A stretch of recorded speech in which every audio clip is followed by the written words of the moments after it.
नमस्कार, मैं हूं मनोज मुंतशिर। गौरवशाली गुजरात की इस धरती को मेरा प्रणाम और आप सबका अभिनंदन। आज मैं आप सबको एक कहानी सुनाने आया हूं, एक ऐसे कर्मवीर की कहानी जो गुजरात की इसी धरती पर जन्मा, इसी मिट्टी में लौटकर बड़ा हुआ और एक दिन पूरे भारतवर्ष का अभिमान बनकर विश्व मंच पर खड़ा हुआ। इत्तेफाक अपनी जगह, खुशकिस्मती अपनी जगह, खुद बनाता है जहां में आदमी अपनी जगह। ये कहानी अपने दम पर युग पुरुष बनने की कहानी है। युग पुरुष किसे कहते हैं? आप सबके पास अपनी अपनी परिभाषाएं होंगी। मेरी परिभाषा बहुत सीधी और बहुत सरल है। जो अपने हित से पहले देश हित की बात सोचता है, जो अपना सर्वस्व अनदेखे अनजाने लोगों पर वार देने को तैयार है, उसी को युग पुरुष कहलाने का अधिकार है। नरेंद्र मोदी युग पुरुष हैं, ये मैं और आप तो मानते ही हैं। आश्चर्य की बात है कि उनके विरोधी भी मानते हैं। अब तेरी हिम्मत का चर्चा गैर की महफिल में है। आपके मन में सवाल उठ सकता है कि मोदी का महिमा मंडन क्यों? तो जवाब यह है कि महिमा मंडन क्यों नहीं? क्यों उनका महिमा मंडन ना किया जाए जिन्होंने पूरे विश्व में हम भारतवासियों का मस्तक ऊंचा किया है। निस्वार्थ भाव से मेरे और आपके लिए दिन के 18 घंटे काम कर रहे हैं। बदला क्या है? बदला यह है कि सपने तो हम पहले भी देखते थे, लेकिन अब लगता है कि सपनों का सच होना, भारत का विश्व गुरु कहलाना और अगले 25 वर्षों में दुनिया की सबसे बड़ी महाशक्ति बन के दिखाना, ये सब मोदी है तो मुमकिन है। बधाई हो, हमारे प्रधान सेवक का जन्मदिन है।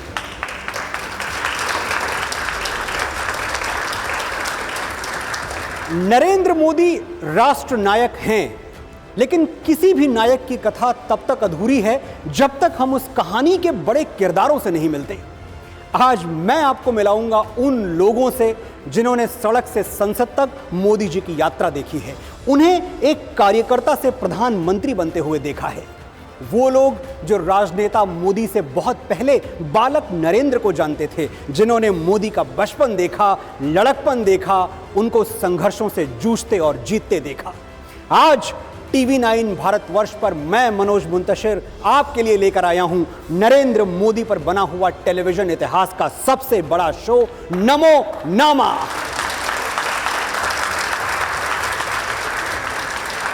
प्रधानमंत्री नरेंद्र मोदी का राजनीतिक संघर्ष कैसा था? शुरुआती दौर में जो लोग उनके साथ रहते थे वो कौन थे? वडनगर में उनके बचपन के दोस्त कौन थे? और क्या वो बचपन में शरारतें किया करते थे, या फिर उनका बचपन मेरे और आपके बचपन से थोड़ा अलग था? बहुत सी कहानियों के किरदार आज हमारे साथ हैं, लेकिन शुरुआत उनसे करते हैं, देश का प्रधानमंत्री साल के एक खास दिन जिनका बेसब्री से इंतजार करता है, वो भी पिछले 28 सालों से। पहली है ये, जिनके साथ श्री नरेंद्र मोदी भावुक भी होते हैं और खुल के हंसते भी हैं, अपने मन की बात भी करते हैं, सुख दुख भी बांटते हैं, जिनकी रक्षा की सौगंध प्रधानमंत्री की कलाई में रेशम की डोरी से बंधी है। स्वागत करते हैं प्रधानमंत्री नरेंद्र मोदी की मुंह बोली बहन का, कमर मोहसिन शेख जी।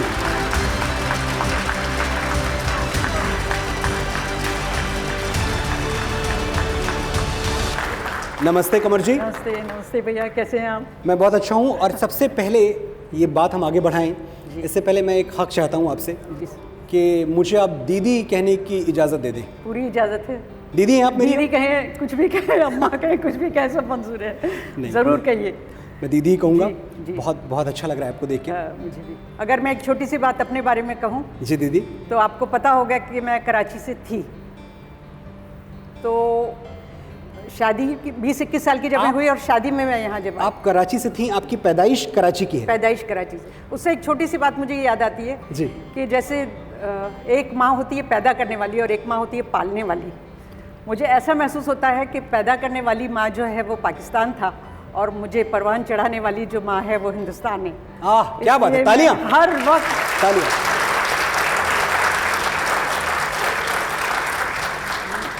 मुझे हर वक्त ये महसूस होता है कि यहाँ आके जो मुझे प्यार मिला है जी, वो शायद मुझे इतना वहाँ नहीं मिलता जितना यहाँ मिला है। और मुझे इसी बात पर बहुत रोना आ जाता है और अफसोस। तो मैं ये चाहती हूँ कि मैं भी उसी मिट्टी में मिल जाऊँ जो आपने लिखा है। आप उस मिट्टी की बेटी हैं और ये तो आप जानती हैं कि ये देश बहुत प्यार करता है आपको। जी हाँ, बिल्कुल जानती हूँ मैं। अच्छा, एक बात बताएं, ये कराची का कनेक्शन क्या है? मतलब आपका जन्म कराची में हुआ? मेरा जन्म कराची में हुआ जी। और शादी जब मेरी हुई तो मैं 20-21 साल की थी जब हिंदुस्तान आई थी। आज मुझे हिंदुस्तान में आए हुए 42 ईयर्स हो गए। 42 साल हो गए। जी, जितना मैं वहाँ नहीं रही जितना यहाँ हो गई। मैं पक्की हिंदुस्तानी हूँ। दीदी, मुझे एक बात बताएं, आपकी पहली मुलाकात मोदी जी से कहाँ हुई? जब हम लोग इंडिया आए और आने के बाद यहाँ पर अपने काम की शुरुआत की तो दिलीप भाई संघानी का आपने नाम सुना होगा। वो यहाँ पर इफ़को के चेयरमैन हैं अभी। अच्छा। उनका घर दिल्ली में था जी। और वो एमपी थे तब। जी।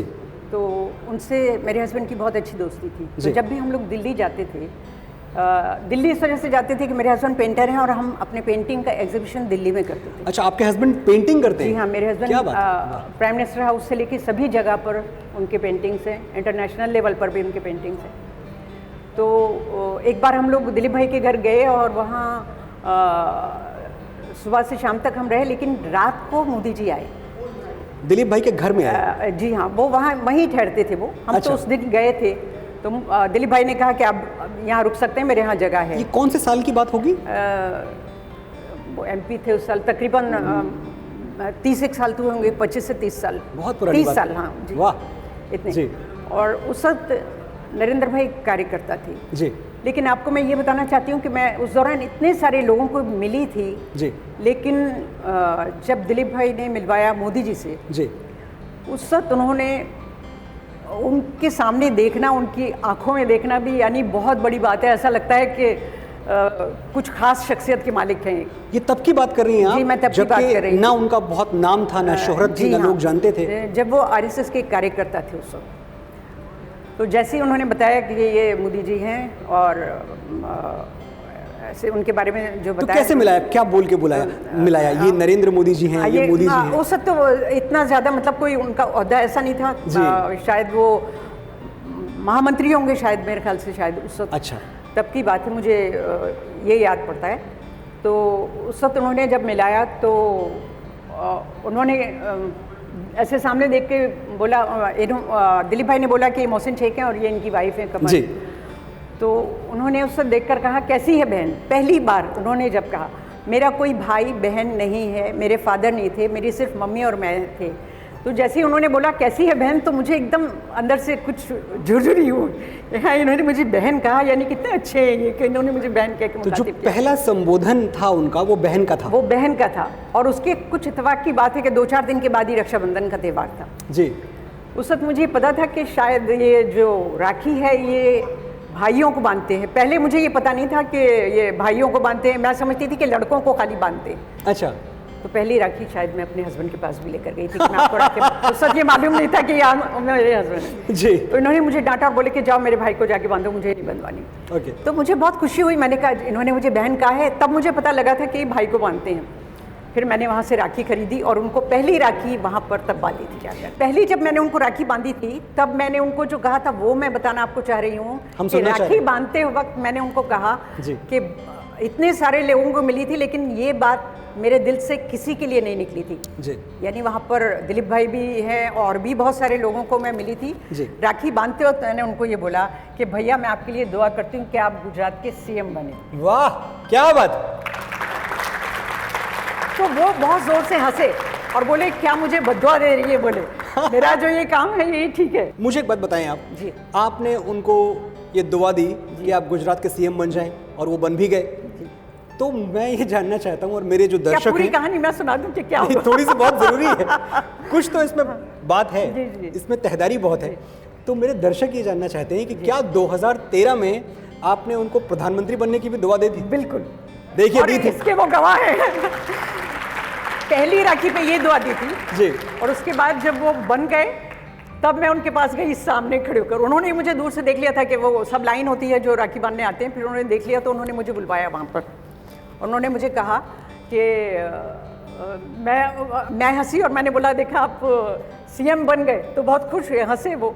और फिर दूसरी राखी जब मैं बांध रही थी, मैंने कहने लगे आप क्या दुआ देगी, मैंने कहा मैं ये कहूँगी कि मैं दुआ करती हूँ कि आप हिंदुस्तान के पीएम बने। तो फिर वो हंसे जोर से, वो फोटो भी है मेरे पास उनका हंसता दीदी हुआ। जी 2024 आने वाला है, मैं चाहता हूँ 2024 की दुआ आज आप इस मंच पे दे दें। इंशाल्लाह वो फिर से आएंगे और फिर से इसी तरीके से काम करेंगे और हम सबकी दुआएं उनके साथ में हैं। क्या बात, जरूर आएंगे, जरूर आएंगे। बहुत बहुत आभार आपका, आप यहाँ आई। इतनी बातें मैं आपसे कर सकता हूँ कि पूरी शाम पूरी रात निकल जाए। ये तो आप जानती हैं कि ये उत्सव के जो मौके हैं ये आपके भाई हमें देते रहेंगे, जी जी बार बार देते रहेंगे। बिल्कुल बिल्कुल, तो अगली मुलाकात तक बहुत बहुत नमस्ते, अभिवादन और आभार आपका जी। राखी की डोर मोदी जी को अपनी बहन से जोड़ती है और विश्वास का सूत्र उन्हें पूरे गुजरात से जोड़ता है। हमने प्रधानमंत्री नरेंद्र मोदी को कई बार भावुक होते हुए देखा है, खास तौर पे जब कच्छ में आए हुए भूकंप का जिक्र आता है। जब वो आपदा आई तो किसी को कुछ समझ में नहीं आ रहा था कि क्या किया जाए, लेकिन नरेंद्र मोदी को ठहर कर सोचने का होश नहीं था। वो नंगे पांव दौड़ पड़े उनकी ओर जिन्हें निस्वार्थ सेवा की जरूरत थी। वो लोग जो अपना सब कुछ खोकर भी ये आस लगाए हुए थे कि शायद आसमान से कोई देवदूत मदद के लिए आ जाए। देवदूत आया, लेकिन हवाओं में उड़ता हुआ नहीं, मोटरसाइकिल की पिछली सीट पर बैठा हुआ। उन दिनों जो मोदी जी के सारथी हुआ करते थे, जिनके हाथों में मोटरसाइकिल की स्टीयरिंग थी, आज वो हमारे बीच हैं। मैं स्वागत करता हूं श्री दिलीप देशमुख जी का।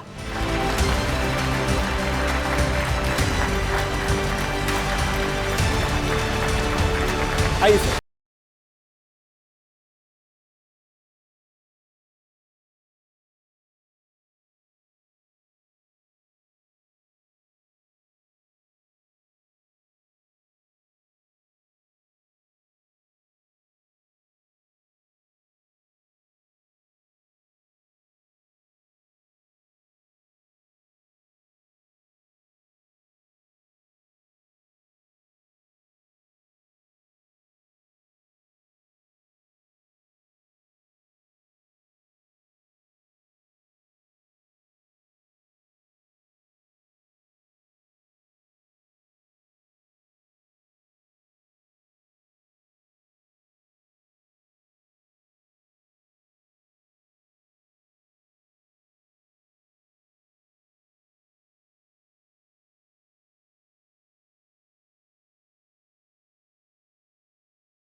श्री प्रहलाद पटेल जी का।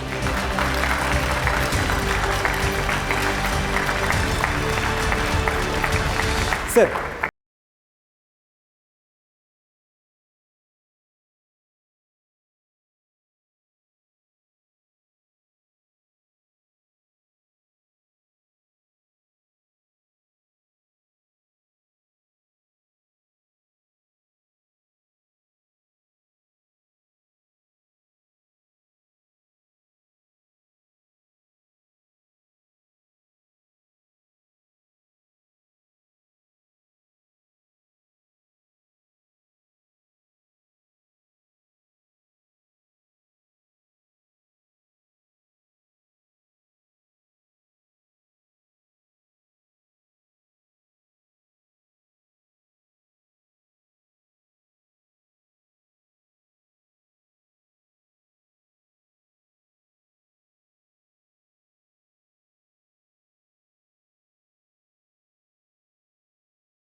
भाई देसाई को स्वागत है सर।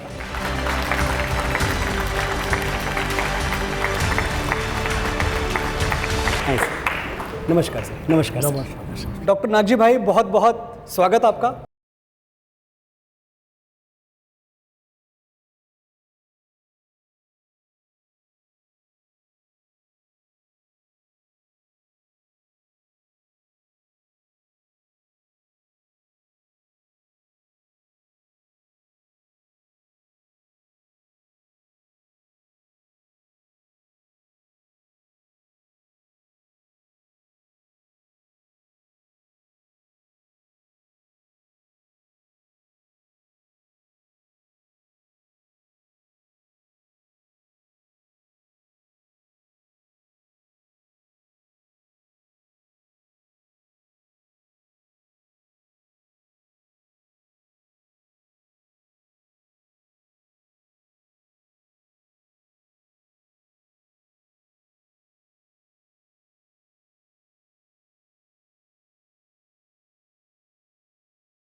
से उत्तम रहेगा।